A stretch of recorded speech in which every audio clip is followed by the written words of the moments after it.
Nonnenmacher. I am a member of the Mark Twain Library Board of Trustees and co-chair of the Adult Programming Committee. We're thrilled tonight to have Michelle Falcone and her colleagues with us. We first started emailing and meeting and planning for this program in February. And after 2 postponements, the first one due to COVID and the second one due to our power outages and Isaias, we're just very excited to have all of you gathered here tonight. Michelle is founder of Celebrate Connecticut, and after years of planning events for local organizations, she decided to use her love of Connecticut and celebrations to help others discover the joys of meandering the Nutmeg State. Since 2016, she's been planning custom excursions and tours throughout the state. Whether it's a romantic weekend or a gathering of friends to celebrate a milestone birthday, reunion, retirement, or for any reason, Michelle enjoys planning every detail. She works with travel writers and tour guides to design themed outings. Michelle's a resident of Easton Connecticut for over 25 years and has a passion for all things Connecticut. So I'm going to turn it over to Michelle and just remind everybody that your video and audio is off, and that way you'll be able to see the screen sharing that's going to occur. So thank you, Michelle, Frank, and Kim, and welcome everybody. Thank you so much, Amy. Thank you to Elaine and the Mark Twain Library for having us tonight. We're very excited to be here. And thank you to everybody out there for joining us. I'm excited to share all of our passions and all the things special about Connecticut with you tonight. I'm honored that Frank Pagliaro and Kim Knox Beckius is here with me. They are the real experts. Frank, aside from, his career in finance, he's a musician and an artist, and I can't think of anybody who gets more excited about uncovering the past than Frank. Kim has also collaborated with me on many trips, and she's written many books on New England, and she's also a contributing editor at Yankee. And I think she started writing about Connecticut about the same time that I was learning my states and capitals, probably the same age. So it's been a long time that she's writing about Connecticut, and like I said, those two are the experts. I do a lot of the planning, and so I'd like to share with you how I go about planning day trips. I'd like to start with a little bit about how I started the company. And so if you'll bear with me, I'm going to share the screen and go into my presentation and get started.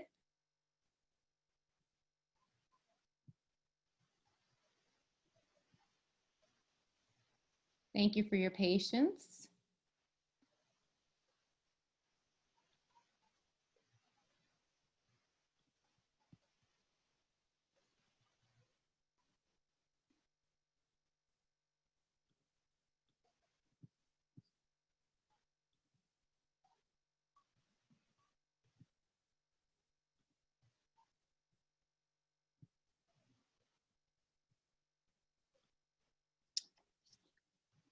Okay, I think we're up and running finally. Thanks again for your patience.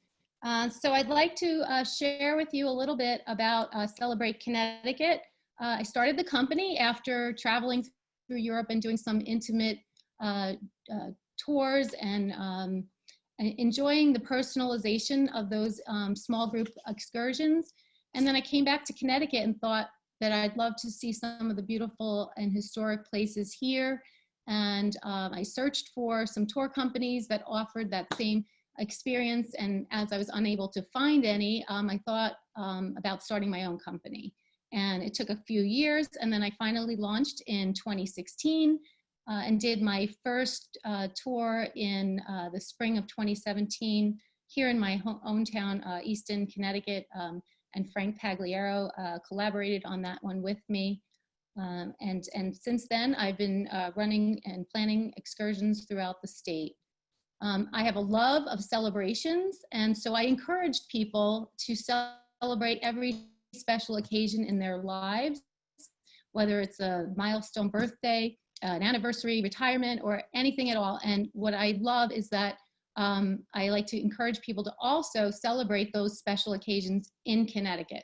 I think Connecticut has so much to celebrate, and why not combine the two? And so again, my passion for celebrations and my passion for Connecticut is what prompted me to start my business. And I encourage people to take advantage of everything that's here in the state. And as you can see from this colorful map, there are so many treasures from our amazing coastline, 100 miles of beautiful coastline. We've got the mountains and the foothills and tons of open space, beautiful hiking trails, and so many amazing treasures from our Capitol building to tall ships, a whaling ship, and so many other things to celebrate, such as the agriculture. We've got 100+ farms and markets all over the state, and that number is growing. We've got over 30 vineyards, and we are known for our art and our furniture making and hats, and Raggedy Ann was invented in Connecticut. I mean, we've just got so many things that make us a special state. And I think, you know, we were a little bit overlooked maybe because we're sandwiched between New York and Boston. But now we have more and more people moving here, more and more people wanting to explore the state. And so I'd love to share with you how I go about putting together some of my day trips all over in all of the counties. And again, we're a four-season state, which is amazing. And so every season offers something very special. And now that we're entering fall, I get very excited about the colorful backdrops that we'll soon see on our byways and back roads. But here's just what I'm going to tell you is how I go about planning some of my trips. So when I'm thinking about a day trip, I might think about multiple destination excursions where we hit a bunch of different spots or sites in one trip. Then I also do single destination trips where we might just go to one place. There are other trips where they're called single interest trips, or they're themed trips. For example, Gilmore Girls, or something centered around food like lobster or apples. But anyway, these are some of the places that we've visited. And if I'm going to head all the way to the northeastern corner of Connecticut and go to Roseland Cottage in Woodstock, because it's a far drive from where I live, I might just go there. This is a photograph of the Mattituck Museum in Waterbury, a phenomenal museum. Again, because Waterbury has so many amazing sites, I would put that in a multiple destination trip. The photograph on the bottom left is at Lords of Litchfield. That trip was a multiple destination trip paired with multiple sacred sites and holy places. The photograph here on the right is at the Beardsley Zoo. And then again, that could be a multiple destination trip or a single destination trip as well. In Litchfield County, one of my favorite counties in Connecticut, here are some of the places that I might take a group. These are some of the attractions we might visit, some of the farms, some of the other interesting sites. And I don't leave the Litchfield area without coming home with so many of these culinary delights, breads from Bantam, cheeses from Arethusa, bourbon barrel maple syrup from Litchfield Distillery. But again, my focus might be one of these attractions above. Each of these is open now, so I did include them on my list if you want to take note of that. Some of these farms I might include on a single day trip as well, and pair them up with, again, one of these attractions. And on my way to and from some of these sites, I would most certainly try to go by either the phenomenal stone wall in Middlebury, which you can find on Whittemore and Route 64. It goes on for miles and miles. And again, stone walls is something that we associate with New England, and Connecticut is no shortage of stone walls or white steepled churches. So I always make it a point to go by one of these amazing, interesting sites. The Falls in Kent, the Litchfield Town Green, the Covered Bridge. Many of these places, like I said, we can do on our way to or from one of the other attractions. And here are some photos of some of these places. I have a photograph here of Thorncrest Milkhouse Chocolate. I absolutely love this farm. This family who owns the farm and runs the farm. It's a family operation. They keep their cows in the most unstressed environment. This is the owner, Clint. His wife is pictured here. You can't see her, but this is an amazing display of the chocolates that she designs and makes. And if you're interested, you can set up a private tour with them and learn the history of their farm. You could even milk a cow there. You can do a chocolate tasting and learn about the production of the chocolate. But it's a great place. These barns are open for, I think, about 3 hours in the afternoon, certain days of the week, and you can go in and take pictures with the cows and pet the cows. And I was there recently, and so they are open. Here's the remarkable steeple church that I mentioned in Warren. Again, we see steeple churches in a lot of the town greens in almost all of the towns throughout Connecticut, and they are spectacular. And I love to do drive-bys and point those out to my guests. Here's a picture of the Bellarmé Faraday House, a beautiful historic home. It also has a beautiful garden. I highly recommend a tour there. They are open and running. So if you get over to Litchfield, they are in Bethlehem, but it's definitely a tour that I highly recommend. The house is got personal items from Caroline Faraday, and if any of you read Lilac Girls, she is the main character, and this is her summer home. This was her summer home. The photo on the right next to the Bellarmé Faraday house is from Lords of Litchfield, and I put the grotto in there because it's a pretty remarkable place. This was built based on a postcard picture, so I find that notable, and a place that a lot of people like to just go and walk the grounds, and you can attend Catholic Mass there as well, 2 days a week and on Sundays. Here's a photo of Arethusa Market on the left. In the middle, the dairy is open. The gourmet deli across the street, Arethusa Amano, is also open. And I like to include this farm normally on my tours as well. The barns are closed, unfortunately, right now, but it's a phenomenal story. The two guys who started this dairy farm, which has become a nationally well-known dairy farm in this country, bought the property across from their home because they were afraid that developers would buy it and develop the land, and they wanted to keep it a farm. And so they started this dairy farm, and it's become, like I said, nationally recognized. The cheeses and the ice cream are amazing, and I highly recommend a stop there if you're in the Litchfield area. On the bottom left is a little snapshot of the stone wall that I mentioned in Middlebury. Again, this wall goes on for miles. It's over 100 years old. It goes down about 6 feet, and I think it's like 6 feet wide as well underneath. It's never going to go away, this stone wall, but a must-see if you're in Middlebury. Here in the middle is a picture of Lake Warramog, a great view from Hopkins Vineyard and Hopkins Inn. I love to do a drive around the lake when I'm in the area, and stop at Hopkins for a glass of wine or a dinner at the Hopkins Inn. And then on the right, on the bottom, is a picture of the creche at the Abbey at Regina Laudis. And sadly, the barn is closed and you can't see the creche at this time, but I included it because I think it should be added to your list of must-sees. If I was going to plan a coastal Connecticut experience, these are some of the recommendations I have for you.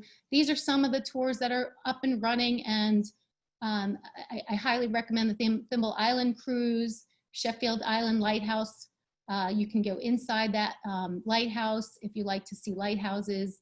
Again, there's so many wonderful coastal experiences. This is just a handful of them, but I do know that these are up and running, so I put them on my list. Beaches, we have amazing state beaches and parks all over the state. I included two of these, Seaside Park and Lighthouse Point Park. You can walk the beaches and check out lighthouses and walk right up to the lighthouses at these parks. And some of the other coastal sites that I'd recommend, Henry Whitfield House. Again, it's in italics because the inside is closed, but you can do a drive-by. It's the oldest stone house in Connecticut. I believe it's the oldest house in Connecticut, oldest stone house in New England. Florence Griswold Museum, beautiful museum filled with beautiful artwork. And here are just some pictures of some of the things that I'm recommending. Thimble Islands, again, amazing, phenomenal place to see. I think there are about 30 islands that are inhabited, but probably over 100 little islands that have formed in the area off Brantford at Stony Creek. In the center here is a picture of the water taxi. I had it mentioned on the slide. I didn't point it out, but I should have. But you can take this water taxi in New London and go around the Thames River and see Fort Trumbull and Fort Griswold. The Heritage Park is wonderful, and this boat is a refurbished Navy boat that they use, and I believe it goes out daily. I'm not sure exactly how often, but definitely a worthwhile coastal experience. Lobster Landing I include because it's a great little stop in Clinton for a quick bite if you want to just get something quickly and have a wonderful view of the coast. Hammonasset Beach here, and then Hummock Island. I forgot to mention this. This was also on my list, but if you enjoy oysters, and I hear September is the time to go and go eat oysters because they're nice and fat at this time. And the farm is run by a family. It's a family-owned operation and farm, and you could take the tour out of Westport and learn all about the farm and the production, and then I think you get all the oysters you want to eat at the end. And here is a picture on the left bottom side of the Bridgeport Ferry. I highly recommend that you take the ferry over to Port Jefferson, but do be sure to come back and have lunch or dinner in Bridgeport because there's so many phenomenal restaurants on this side of the Long Island Sound. And I'm all about promoting Connecticut. So I highly encourage this ferry, and I also encourage you to come back and take advantage of all there is in Bridgeport. And the rest of the coastal areas. And this picture, I just put it in of Ledge Lighthouse. I took it myself when I was on the water taxi on the Thames River. This is how close up you can get. It's pretty cool. The new London Lighthouse tour, I believe, is on hold right now, but at least you can take the water taxi and go around the river and see a couple of lighthouses. If I were going to plan a trip to the Connecticut River Valley, these are some of the attractions I might want to see. All of them highly recommended. Fort Saybrook, a drive through Fenwick, Gillette Castle, if you get there by ferry or over the swing bridge, the East Haddam Swing Bridge, a beautiful bridge, and then you get to see the Goodspeed Opera House, which is pictured above. And then I also recommend a short drive over to Essex, because after you go to Gillette Castle or the Opera House and you're traveling along the Connecticut River, it's just amazing to then go to the Connecticut River Museum and learn the history of this amazing, beautiful body of water that we are so blessed to have. Above here is the Griswold Inn, a great place to have a meal, and also there's so many wonderful revolutionary artifacts at this place, at this inn. It's the oldest continuously running inn in the country. Again, a great place to stop. This photo at the bottom is at the Connecticut Museum, the Connecticut River Museum, which is at the bottom of Main Street in Essex. And I'm sure most of you guessed this is Gillette Castle over here. A must see, I think. The grounds are phenomenal. The castle, the tours inside the castle, I think are on hold right now, but I still highly recommend going to see that castle up close from the outside and to tour the grounds and hike the grounds. They're pretty amazing. I also wanted to include some single destination trips. I know there's a lot of families out there probably looking for things to do. These are multi-generational trips and destinations. So I think that given the hybrid learning that might be taking place this year, it's a perfect opportunity to take advantage of all of these great places here in Connecticut. I can't say enough about, obviously, Mystic Seaport, so much going on there, not only just the museum and the village, but just so much in the downtown area as well. There's something for everybody. When I go to Mystic, I often will arrange for a guide to give us a tour on the Charles Morgan, which is the oldest wooden whaling ship in the country. And probably in the world, I think, possibly. But anyway, a guided docent is always recommended wherever you go because they just have so much knowledge and expertise. I do know Quasi Amusement Park is open if you're interested in a place with rides for your kids. I think, unfortunately, Lake Compounds is closed right now, not because of the pandemic, but because of the storm. I'd love to mention Fasha's Chocolate Experience, a great, great tour for all ages. If you like chocolate, they have delicious chocolate, but they also do a wonderful tour giving the history of chocolate, and you can even make your own chocolate bar. I know that the owner does a great job with that, and you can incorporate the science behind it all and some math and all of that to make it an incredible learning experience as well. Let's see, what else? Oh, RPM in Stamford. I don't want to forget to mention that. That's the picture you see here on the bottom right. That place is only open for the last 2 years, but I spoke to the owner, and it's a very high-tech raceway and arcade. And I think if people are looking for that kind of an indoor adventure, it's a great place to take your family. And of course, the Norwalk Aquarium, our nationally acclaimed aquarium. We're so lucky to have that in Norwalk, very close proximity to the New Yorkers who are coming up the 95. And so much else to do in Norwalk. Again, these are just suggestions, and I'm not even sure, I'm going back to this one, I don't want to overlook, but you could always email me for suggestions. Again, like I said, those are just little snaps, snippets of places that I've been to and places that I've taken people to. When I do single interest trips, I might center them around a theme. And so Kim and I did a tour together called Applelicious, and we sampled all different things made with apples, and it was so much fun. So I think if you're looking to do something like that with friends or family, it's so perfect to do it this fall. We went to this orchard, probably, I think we tried cider there. Here we probably, I think, sampled the dressings. Here in Granby at Clark Farms, and I know they're open and they are doing breakfast, I believe, on their patio. We sampled apple cider donut French toast, and they put a beautiful spread of sides of eggs and bacon, and they do a really nice job. The French toast was topped with fresh cream. Grassroots, we tried apple crisp ice cream. So again, this trip was all about apples. And Lyman orchards, we sampled apple pies. I know we sampled apple fritters. I think I might have some pictures of some of these. I don't know why. Oh yeah, there we go. Sorry about that.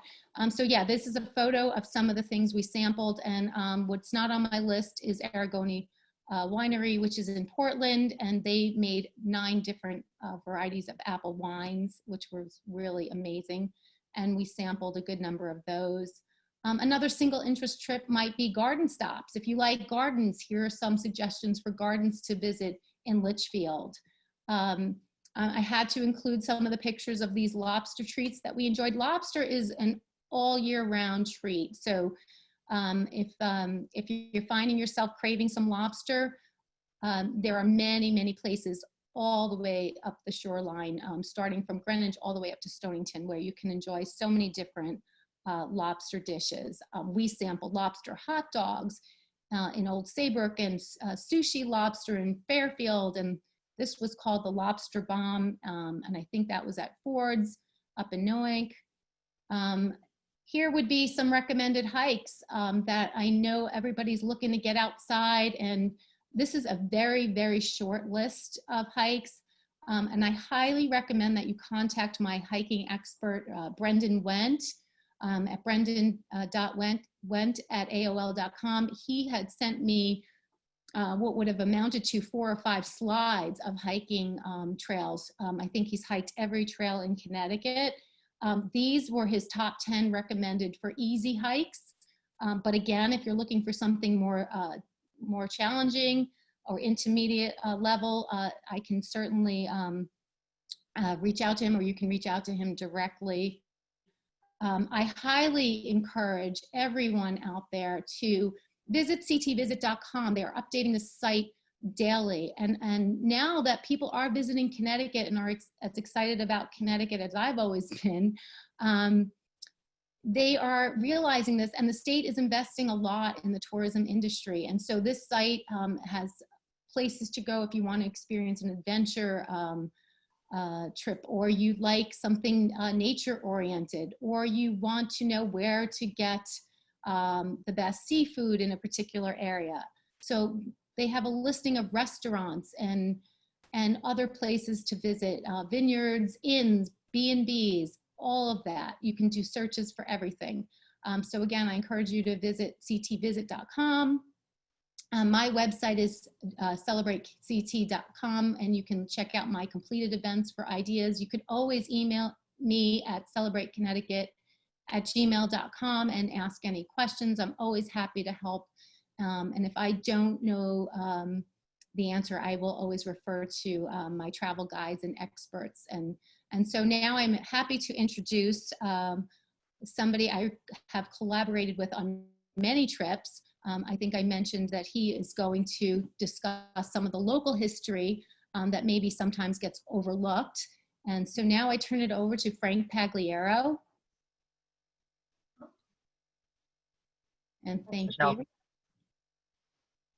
So yeah, that was great. I'm kind of proposing what you can do maybe as a family or individual to do some of these tours without having to go in anywhere or see anything.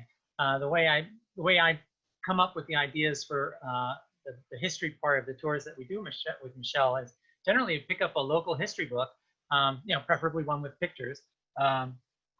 These books by Arcadia Press, and you can see them. These are fantastic, and they're ubiquitous. I mean, pretty much every town in America, I think, is represented now. So you can get one at the local library, or maybe the local historical society is selling them. But get one of those books, or go online to the historical society's website and pick up some pictures, and then head out on a drive or a ride or walk even, and compare those old photos to what's there now.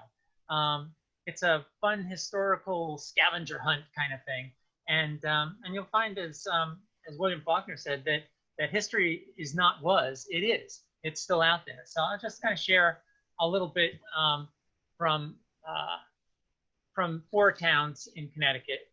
Hold on, let me just look over here. There we go. We're going to do Bridgeport, then Fairfield. We'll go through Easton up to Reading. So there's plenty of books about Bridgeport. It's a big city, the biggest city in the state. And you can always find a book, but again, there's the Bridgeport picture book by Arcadia Press is great. Bridgeport is the home of P.T. Barnum for half a century. Actually, it was 4 homes of him. He lived in 4 different places in Bridgeport over the years. He loved the city. He was a mayor for 1 term. He left money in his will to build this Institute of Science and History. It was built after he died, and it's still there. It's now the Barnum Museum. It's on a limited basis since a tornado hit it a few years ago, and they're still struggling to gather enough money to make repairs to the dome that was set off kilter. But it is open occasionally, and it's certainly worth a visit. P.T. Barnum in Bridgeport, for 50 years, the Barnum Circus, which, by the way, Barnum was only a circus owner about the time that the rest of us would be retiring. But anyway, the circus would winter in Bridgeport, in the West End. And then this is the elephants at the place where they would winter off. There was a spur off the railroad that would bring the circus train cars right in. They'd unload all the animals, the circus performers, the trainers, the roustabouts, and they would live in these houses all around the neighborhood. Some of them P.T. Barnum built for his workers. This is that same area now. I just want to go back for a second. See these 3 houses here and this one? Well, they're still there in this picture. And Went Field, which is where the circus used to overwinter, is now a athletic field and park. This is the entrance to Seaside Park in Bridgeport. Seaside Park was designed by Frederick Law Olmsted, and this arch is the William Perry Memorial Arch. It was William Perry was a manager of the Wheeler Sewing Machine Company in East Bridgeport, and also the park commissioner. After he died, his wife gave money to have this memorial arch built in his honor. It was designed by the same man who designed the Lincoln Memorial in Washington, D.C. Seaside Park is beautiful. P.T. Barnum bought up a lot of land down there, built 2 of his houses down there. Many of his wealthy friends lived along Park Avenue there in the late 19th century. And many of those old houses have been turned into buildings as part of the University of Bridgeport. Just north of Seaside Park on Lower Main Street, just below the railroad tracks, from the 1820s and through the 19th century, this was the location of a community of free blacks in Bridgeport. They had their own homes, stores, churches, library, community groups. It was a middle-class neighborhood. Most of it is completely gone now. There are a few houses that remain. 2 of the most important are these 2. This is the Mary and Eliza Freeman houses, both built in 1848, ironically the same year that Connecticut finally abolished slavery. The Freeman sisters were successful businesswomen who built these houses. They're in pretty bad shape right now. They've been structurally secured by the organization that's trying to fund their restoration. You can look them up online, the Freeman houses. Hopefully at some point in the future, these houses will look like they did 170 years ago, which is like this.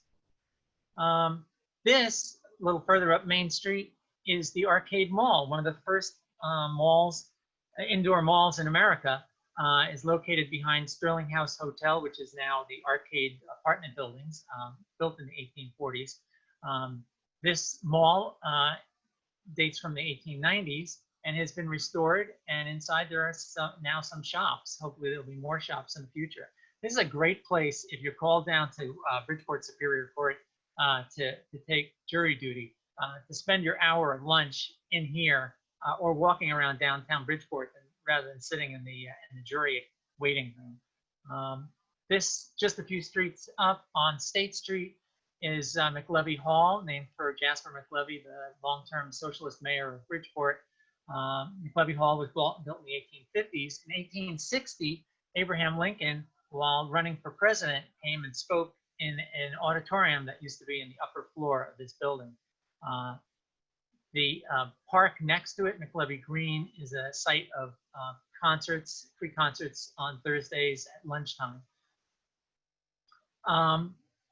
Michelle, I'm surprised, missed talking about Captain's Cove in Bridgeport in the Black Rock section. A great place by the water to get fish fry and hear live music pretty much every night from April through October.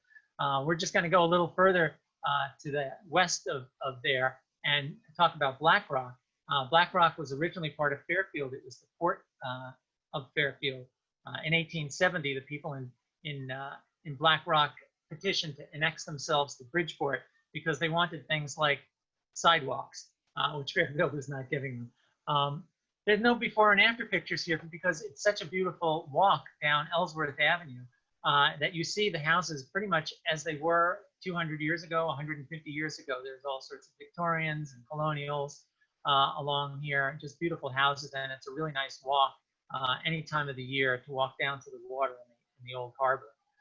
There's many, many of these houses. I can't even begin to touch on how many. This is, believe it or not, believed to be the oldest house in Black Rock, built in the 17th century. This is a picture from 1955. Subsequent owners decided it really deserved to be returned to the way it looked in the 17th century. And so that's the way it looks today. Just to finish up with that Black Rock section, if you can drive down there and go to St. Mary's by the Sea, it's just an excellent walk along the water, just beautiful. Parking can be a problem, especially in the summertime. You need a permit, but other times of the year you can get down there. We'll go over to Fairfield now, to the west, and there's a whole bunch of books about Fairfield again. This is the town green, town hall right in the center. This is the one of the congregational churches that have sat on this site in the last 375 years. This is one of the taverns that is on the green. This is the town hall today. The original town hall was burned by the British in 1779. This was the rebuilt version. The other buildings that are on the town green that still stand are the Sun Tavern, where George Washington stopped on his tour of New England in 1789, and also the Old Academy, as well as the Witch's Dunking Pond. No longer a pond, it's just a depression in the earth. You can go over there and see where in the 1640s and 1650s, long before the people up in Salem were burning witches, down here, well, they didn't burn witches, they hanged them, but long before they were having witch trials up in Massachusetts, we were having them down here. I don't know if that's anything to be proud of, but the dunking pond is where they would take people and dunk them in the water. If you floated, you were not a witch. You were a witch, and so you were hanged. If you sank and drowned, you were not a witch, but you still drowned. But anyway, moving along. There was a minister who lived up on Uncle Road, and he didn't get enough sermoning, and I guess on a Sunday, so he built this pulpit on top of a rock in the 1860s during the Civil War, engraved on it "God and Our Country," and he would give sermons from this point. The rock is still there with the engraving. The pulpit is long gone, like the minister himself. We go over to Southport. This is the Mill River Bridge over the Mill River. The mill here was a tidal mill. The tide coming in would fill the mill pond here, and then they would release the water as needed to run the mill wheel underneath here. The first mill built here was built in the mid-17th century, and there were mills here until the early 1900s. After that last mill closed in the early 1900s, it became a restaurant called Tide Mill, and now the Tide Mill has become professional offices. But the mill pond is still here, filling up and draining, twice a day. This is Southport, looking north towards where the bridge is, the Mill River Bridge. These are onion houses. In the 19th century, the Southport Globe onion was a major crop and export from Southport. It was used, the vitamin C in the onions was used to keep sailors from getting scurvy on long ocean voyages. If we look at this same shot now, the onion houses are gone, although the two warehouses that here are now the Pequot Yacht Club. The boats in the harbor are no longer carrying onions, they're carrying wealthy people that have some time on their hands to go for a boat ride. This is the south end of Main Street, looking to the west up Main Street. All of the buildings in this picture, except these three, this one here, this one, and that one, are still extant. This is Southport's Bank and Southport Savings Bank. This is a private home. This is now part of the Southport School. This fountain in the middle of the road was dedicated to the 1637 battle, a great swamp battle that ended the Pequot War and led to the settlement of Fairfield. The fountain is still here, although it doesn't feed horses anymore, but all these buildings are still here, and this is just a gorgeous walk all around Southport. You can't make a wrong turn walking around Southport and having just a great time, playing good places to eat there too. We get into Easton, our hometown. Few books we have to share with Reading, but we did have our own Easton, its history. This again is John Warner Barber's 1836 etching, engraving of the center of Easton. This is the Congregational Church, the carriage shed behind every church at that time. This is the Staples Academy, one of the first 3 academies in the country. This is the pastor's home. We look at that. If John Warner Barber was to come back today, he would still see pretty much the same site that he did 180 years ago. The Staples Academy is still here, and the Congregational Church, as well as the house behind, and the houses nearby. This is a house on Black Rock Turnpike, the Osborne House. Black Rock Turnpike was part of the route that the British took in 1777 as they passed through Easton and Reading on their way to Danbury to destroy the military supplies that had been stored up in Danbury. They passed this house, and there's some interesting stories about it involving the Revolution.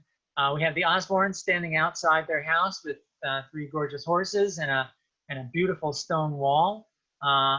Here's the beautiful stone wall, and the house is still here. The horses and the Osbornes are long gone, but you can drive by and see this house, and it looks just like it did in that picture 100 years ago, and back in the Revolution probably 225 or 40 years ago. Here's Ruman Brothers. This is right across from the Congregational Church and the Staples Academy.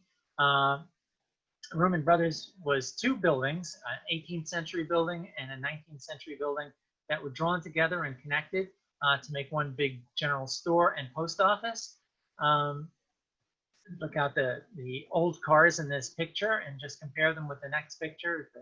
The building is still the same, but the cars have changed quite a bit.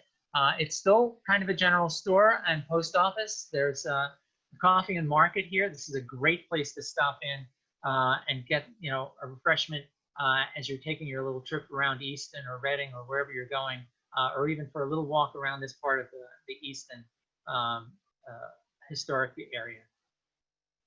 This is right down the road from that area. This is the second church that the Episcopalians built in Easton. They built it in 1874 when their first church a little further away burned down.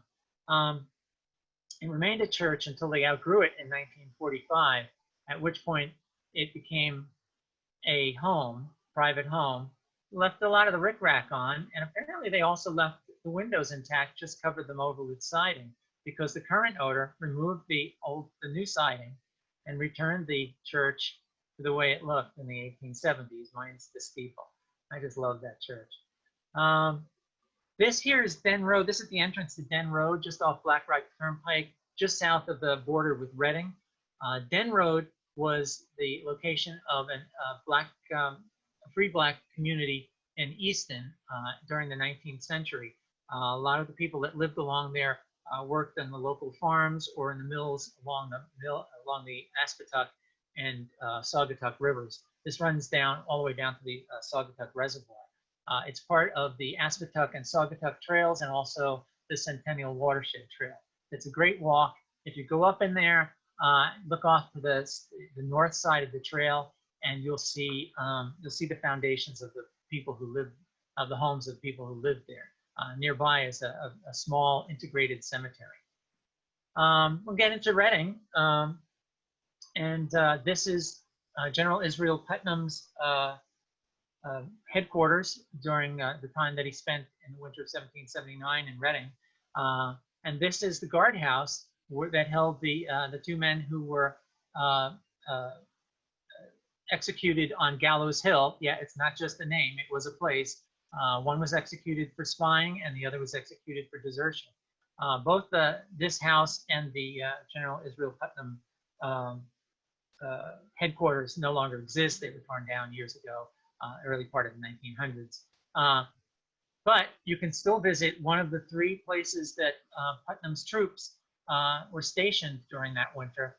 This is obviously Putnam Park. This is just after World War I, when people are celebrating the troops coming home. It still looks the way it did 125 years ago. The Grand Obelisk at the top of the hill, and it's a great walk all the way around there. There was a lot of landscaping was done in the 19th century to tidy it up, but you can still see the locations of all the barracks, or the huts really, that the men lived in rows along here. It's just a great little trip for me.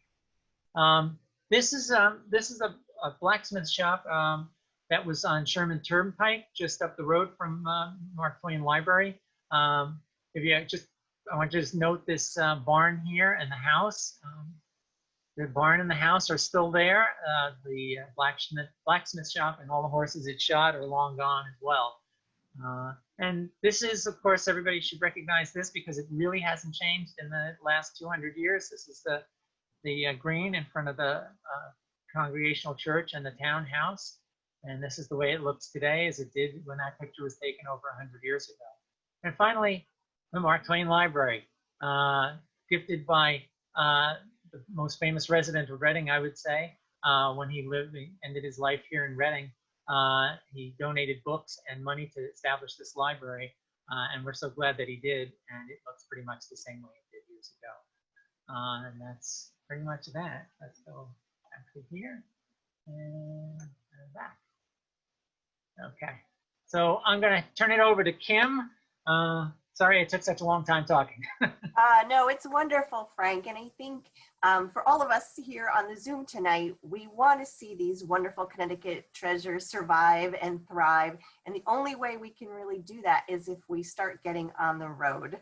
And this fall will be a wonderful, wonderful time to explore Connecticut, no matter what your comfort level is, whether you're ready to go inside restaurants and to go inside attractions, or, you know, as Frank is showing us very beautifully, if you just want to stay in your car, go for a walk, go for a hike, still get out there and show other people you know, what we love about Connecticut. And I told Michelle earlier today in a text message, this is just going to be an evening love fest for Connecticut. So I hope that you're all feeling that with us here tonight. It's tough when we can't interact on Zoom, but we appreciate that you're there and celebrating with us all that is here in Connecticut. So I'm coming to you from Avon, and I, from my office here, get to write about all of New England for Yankee Magazine and a number of other wonderful publications. And I get to be Yankees' eyes and ears on Southern New England, which is a privilege and a joy for me. And one of the things I want to be sure to tell you, and if you take a look in the chat, I pasted some links that will help you kind of follow along with some of the places I'm going to talk to you about. Oh, the main thing I want to talk to you about tonight is food. Michelle knows because we did that lobster fest oink out trip, Lobster Palooza, that eating lobster and just about anything else multiple times a day, that's my specialty. So we're going to talk about some of the food things happening this fall in Connecticut that are worth getting in your car and driving to. But before I get into food, which is everybody's favorite thing to talk about, I do just want to show you, we're going to jump over to my computer quickly. That Yankee Magazine has done a wonderful thing for not just subscribers this fall, for anyone. It's free online to go and to read the entire fall issue of Yankee Magazine. Now, this is a very new offering from Yankee. It's really a gift in this kind of challenging time for everyone to say, you know, we want you to be out exploring New England. And I love the cover of this month's magazine. Fall foliage returns, and we have never needed it more. So we all, I think, need to get out and see some of that natural beauty that surrounds us. So if you go to newengland.com or I put the link in the chat also, you'll see that if you click on the current issue of Yankee, you'll be able to jump right into this flip book that takes you into the issue, and you can have a cup of tea. I've got my moose mug here on the real New England deal, and read all of Yankee. But I really want you to jump, of course, straight to my article on page 68. So just open it up and go right to page 68. And this month, what I got to write about in my best 5 column that I always do for Yankee is scenic drives that are short and sweet, which means you don't have to spend all that much time in the car. My Connecticut drive is a total of 53 miles, but you're going to see an amazing array of things. And so this month, I get to take people in Connecticut. I'm going to flip the page here to the side of the state that's still very rural. We're starting in South Glastonbury at a place called Belltown Hill Orchards, which Michelle kind of gave you a tease of the photo of the apple fritters that they make. They are one of the best tastes of fall that you can have in Connecticut. And I called them today, and they're starting this weekend. It's kind of a little secret. You know, they're trying to keep the crowds down, so go soon. Don't wait until the leaves start to change. Go get your apple fritters now at Belltown Hill Orchards. And from there, we go to East Hampton. Each one of these drives for Yankee has a couple of elements. They have to have a sweet treat, which is fun, and also a place to stretch your legs. So the Airline State Park Trail follows an old rail route that went from New York to Boston, was traveled by the ghost train. It was, it sounds like, ooh, ghost train, it's wonderful for fall. But it was painted white, and it used to kind of sleekly go through the woods there. And now this trail through the woods is a wonderful, wonderful walk. Also on the drive, you're going to pass through Pumpkin Town, USA. And this, if you've ever seen it, or if you have little children, cutest attraction in Connecticut in the fall. It's normally it's a village inhabited by pumpkin-headed people. Because of the pandemic considerations this year, it's going to be a drive-through experience. And so you need to make a reservation, but do this if you have little children. Get in the car, drive through Pumpkin Town, USA, see all the wonderful pumpkin-headed people, and you can even pre-order your package of food to munch as you go through. And of course, your options are things like apple cider donuts, all of the wonderful fall things. So a very safe way to have a remarkable fall experience that your children and really everyone will love.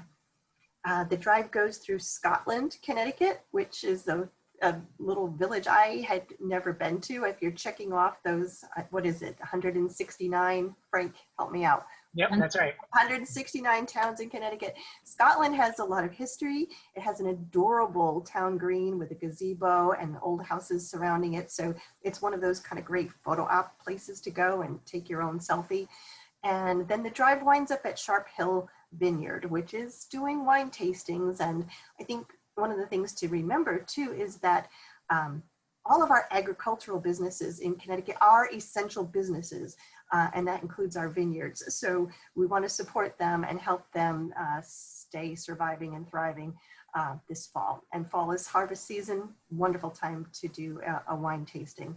So that story for Yankee is just kind of a wonderful example of how I get to showcase terrific places in Connecticut that we want people from all over to come and see. And I'm kind of cluing you in now to get there early in September before we have all of the out-of-staters coming to New England, right? So that's a part of it. Now, so let's talk about food, because food is important. And we have wonderful chefs here in Connecticut. And that, I'm going to be honest, was not always true. I grew up in Hyde Park, New York, home of the Culinary Institute of America, and I was so spoiled growing up for wonderful chefs and wonderful restaurants that kind of, rippled out from the Culinary Institute. And when I moved to Connecticut half my life ago, the food was not so spectacular. So now we have wonderful chefs who are emerging, doing very, very creative things to survive in this environment. So I would love for you to go out and to support some of these new fun things. A sip of tea, and we'll talk about in West Hartford. This is just starting to open. It's the new Gastro Park, and it is a revolving assortment of food trucks. It's an outdoor, lovely environment. It is beverages of an adult nature. It is entertainment, and it is outdoors where I think we all feel just a bit more comfortable still, and fall will be our last hurrah for all of these outdoor things. But what I love about the Gastro Park, because I was scratching my head a little and saying, well, gosh, it's a shame they're only opening now when the season's so short. Gastro Park will have an indoor environment. It will be a big open kind of space still that should feel nice as we go into November, December. So this is going to be a really fun hangout, and again, it's a great time to get there before the buzz starts and everyone knows about the Gastro Park in West Hartford.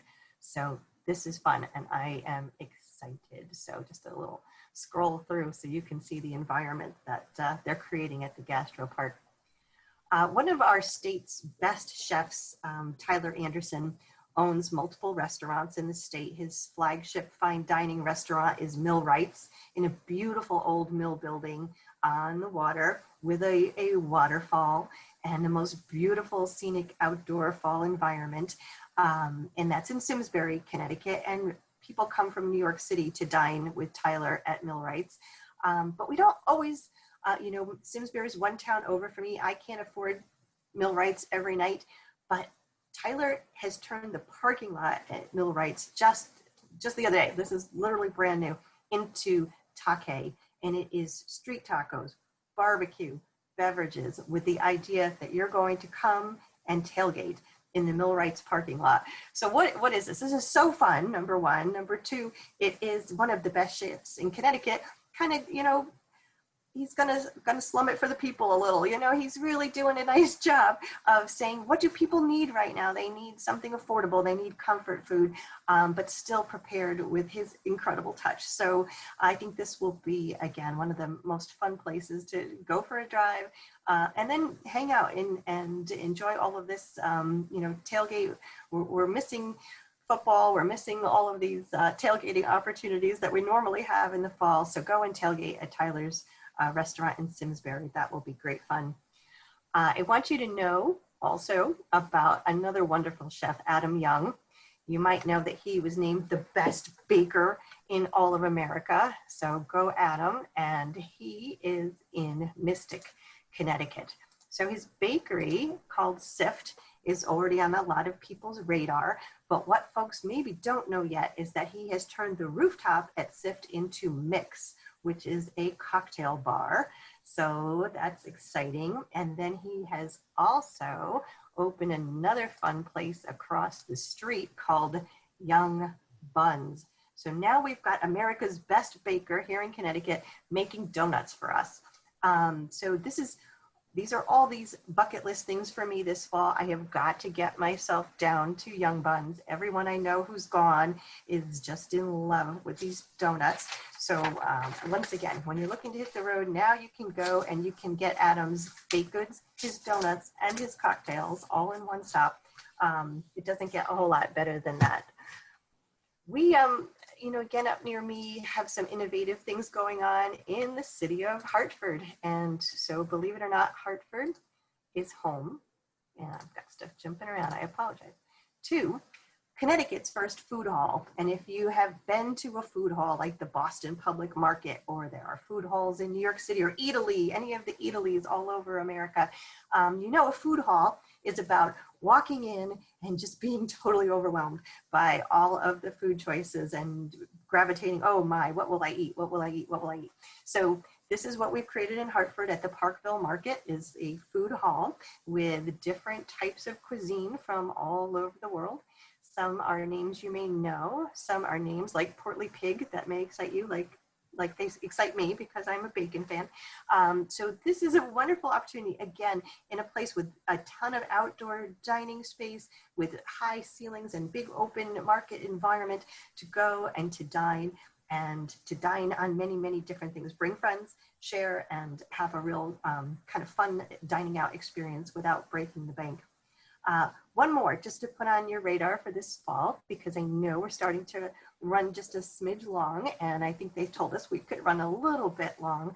And we do want to take a look at what questions you might be typing in the chat. So if you haven't pulled up the chat, do that now and start sending us your questions. But another long time, very talented Connecticut chef, Franco Camacho, who you might know from Shell and Bones in New Haven, is in the process and about to open any day a taco and a Mexican and authentic Mexican beer joint that he has renovated this wonderful old gas station.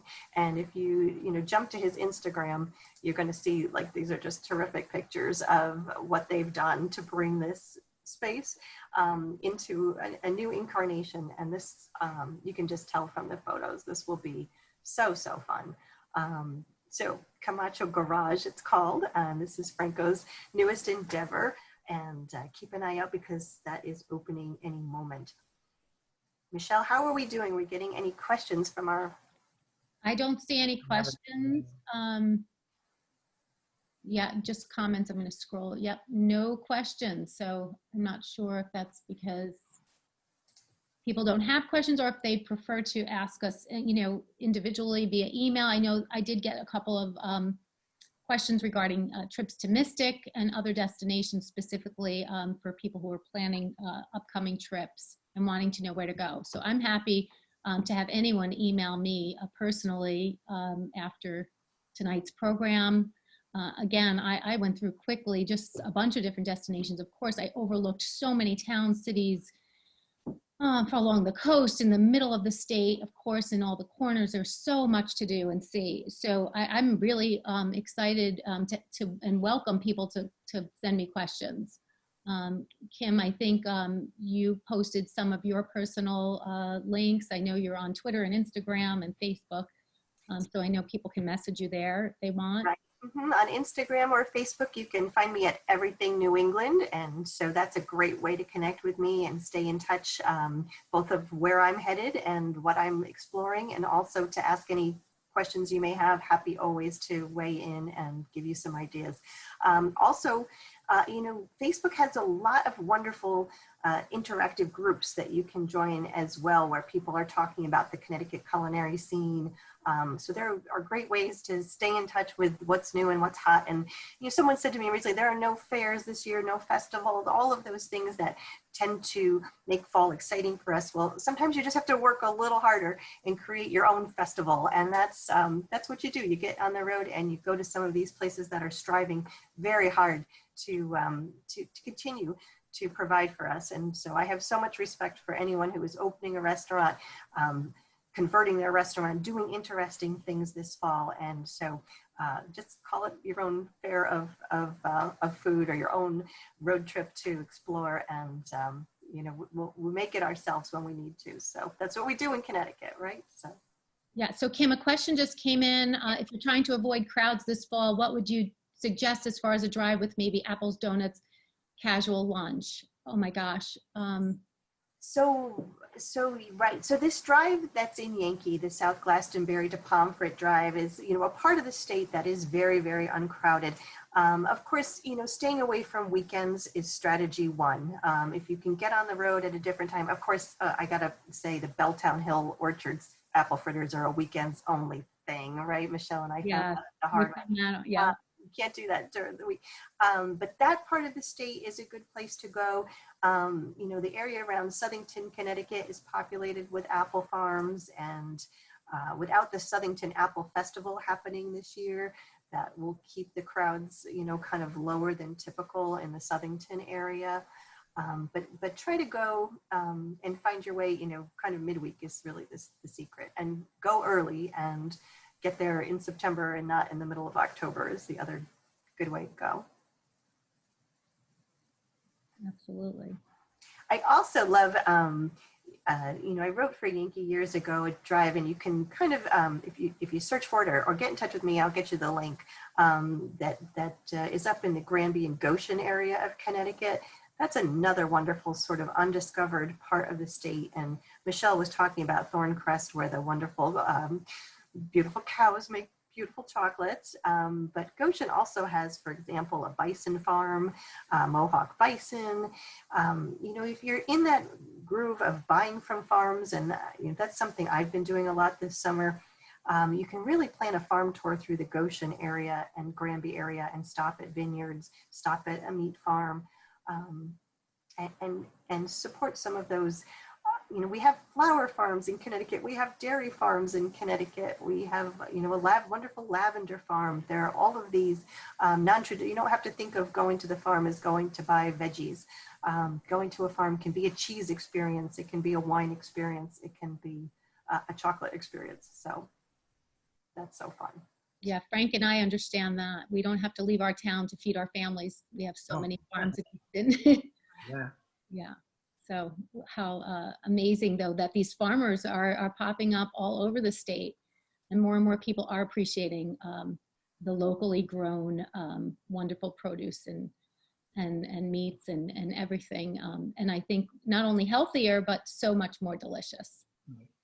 So Michelle, we're getting the suggestion that we should make this a regular show. So now that we've done it once, right? We as long as you're the host, I'm good with that. Hey Frank, are you available every Wednesday? I am. I'm available all the time. So there we go. So yeah, we should talk about doing this again, Michelle. It was fun. Oh, it was so much fun. Thank you so much, both of you, for always saying yes to anything I ask of you. And so hopefully in the near future, we'll be on buses or vans, and touring the state together. Both of both Kim and Frank are the most knowledgeable and animated tour guides. I so enjoy working with both of them and hope to see everyone in person really soon. But get out there and reach out to us at any time. We're happy to share everything and anything we know about Connecticut. Yeah. And I'm just so happy to know that everybody out there is looking to explore it with us. So thank you. Yeah. Have a great night, everyone. Stay well. Thank you. Too. Take care. Yeah. Good seeing you.